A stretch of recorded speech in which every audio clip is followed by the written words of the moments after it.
ગુજરાતનું બજેટ એ લોકસભાની ચૂંટણીના અનુસંધાને બજેટ આપવામાં આવેલું છે। આંકડાની માયાજાળ છે। એની અંદર એવી કોઈ માત્ર ગિફ્ટ સિટીની અંદર એવી જાહેરાત કરવામાં આવી કે એને પ્રોગ્રેસ કરવામાં આવશે। એટલે ગિફ્ટ સિટીનો વિકાસ શા માટે કરવામાં આવશે એ આપણે હમણાં જ વાઇબ્રન્ટ ગુજરાતની અંદર જોયું। અને ગુજરાતની ગૃહિણીઓ હોય, મોંઘવારી હોય, ફી હોય કે જે લોકોની સમસ્યાઓ છે એ સમસ્યાઓના સમાધાન માટે કે એ લોકોને મદદ કરવા માટે આ ગુજરાત સરકારના બજેટની અંદર જે ચીલાચાલુ બજેટ કહેવાય એવું બજેટ છે। લોકો જેટલું ભરે છે, ટેક્સ ભરે છે, જે ટેક્સ એક સામાન્ય માણસ સવારથી કરીને સાંજ સુધી એની જીવન જરૂરિયાતમાં પૈકીમાંથી કોઈને કોઈ રીતે ગુજરાત સરકારને ટેક્સ ભરે છે। પણ એનો ફાયદો કોને થાય છે?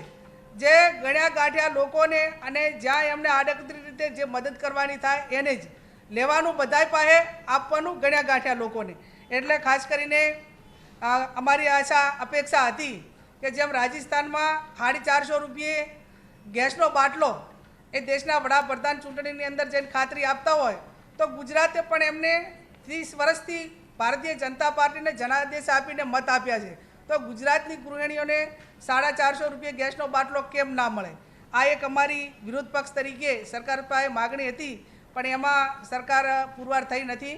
આશા રાખીએ આવનાર સમયની અંદર જે આ ગુજરાતના લોકોને એના ટેક્સના પ્રમાણમાં વળતર નથી મળતું અને એના માટે જનજાગૃતિ આવે અને એનો જવાબ એ ગુજરાતની સરકાર આવનાર લોકસભાની ચૂંટણીમાં ગુજરાતી તરીકે આપે એવો અમને ગુજરાતની જનતા ઉપર પૂરો ભરોસો છે।